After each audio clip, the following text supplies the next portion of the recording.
பேர் ராதா. எனக்கு வந்து தைராய்டு ப்ராப்ளம் வந்து எனக்கு ஒரு 5 இயர்ஸாக இருக்குது. இப்போது நான் 2 மந்த்ஸ்க்கு பிஃபோர்லேருந்து ஒமேகா 3 டேப்லெட் எடுத்துகிட்ருக்கேன். ஒமேகா 3 டேப்லெட் எடுக்கிறதுக்கு முன்னாடி எனக்கு தைராய்டு வந்து நார்மல் ரேஞ்ச் வந்து 2 to 5 இருக்கணும். எனக்கு வந்து 11, 8 அந்த மாதிரி தான் இருந்தது. நான் 1 மந்த் டேப்லெட் ஃபுல்லாக எடுத்துகிட்டு அதுக்கப்புறமா போயிட்டு ப்ளட் டெஸ்ட் கொடுத்து நாங்கள் செக் பண்ணும்போது எனக்கு வந்து நார்மல் ரேஞ்ச் 2.5 இருந்தது. டாக்டர்ஸ் எல்லாமே வந்து நல்ல மெயின்டெயின் ஆகிருக்கு லெவலு. இதுக்கு முன்னாடி எனக்கு இந்த ரிசல்ட் வந்ததே கிடையாது. ஒமேகா 3 எடுத்ததுக்கு அப்புறமா தான் எனக்கு இந்த ரிசல்ட் வந்திருக்கு.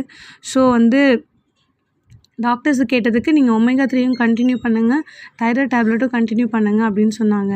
நீங்களும் யாருக்கு வேணால் சிஸ்டர்ஸ் நீங்கள் வந்து ரெஃபர் பண்ணுங்கள் டியர்ஸ். ஏன்னா வந்து ஒமேகா 3 வந்து நல்ல ரிசல்ட்டு கொடுக்குது. நாட் ஒன்லி இந்த தைராய்டு ப்ராப்ளம், எல்லாத்துக்குமே எனக்கு வந்து இந்த கை கால் வலி, இந்த மூட்டு பிரச்சனை எல்லாமே இருக்கும். ஏன்னா தைராய்டு இருக்கிறது